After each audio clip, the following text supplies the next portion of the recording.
Hey, so a lot of you guys said that you want me to talk about demons again, so that's what we're gonna do today. Once again, by demons, we're referring to the fact that some people might refer to their cigarette or alcohol addictions as demons. Right, but here can we expand on the definition of demon? Because you can get addicted to food and stuff too, right? That is a good point. Well, so I want to include the 7 sins of virtue in my list of demons. Well, but I've always thought of demons as things that distort reality, because when it's distorting reality, that's when you're possessed. Well, the 7 sins of virtue distort reality. People get drunk off them. Think about it. Have you ever gotten drunk off of lust and then just acted a fool? That's true now that you mention it.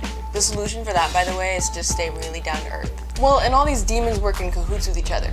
I thought about it last time after Brianna talked about how alcohol makes it easier for other demons to get you. Oh, I was thinking more about cigarettes and how quitters will relapse when they drink. But yeah, that makes sense because alcohol also makes people so that they're more likely to cheat, which is lust, and to overeat, which is gluttony, and to be lazy the next day, which is sloth, and to get in fights, which is wrath.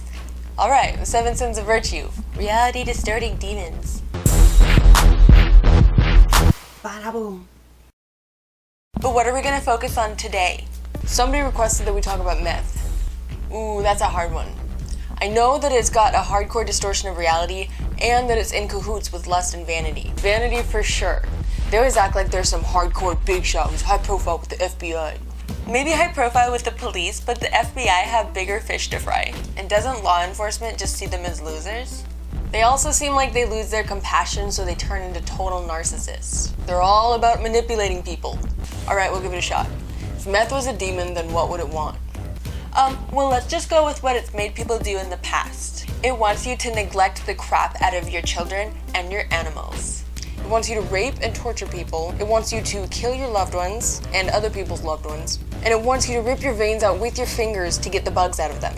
Ew, I forgot about that part. It wants your teeth to painfully rot out of your skull. It wants to make you look like a tweaker. And it wants to make your skin all nasty and meh.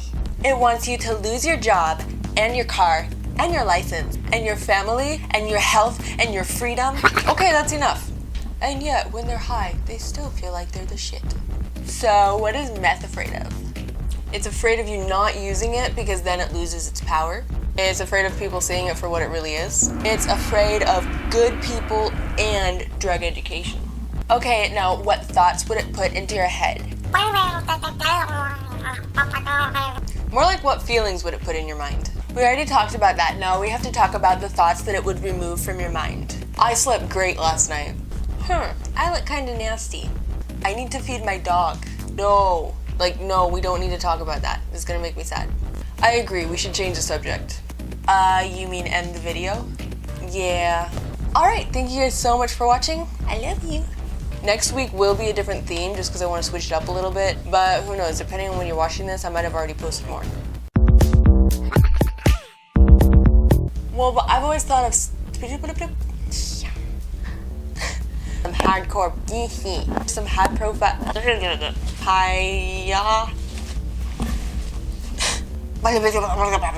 you see?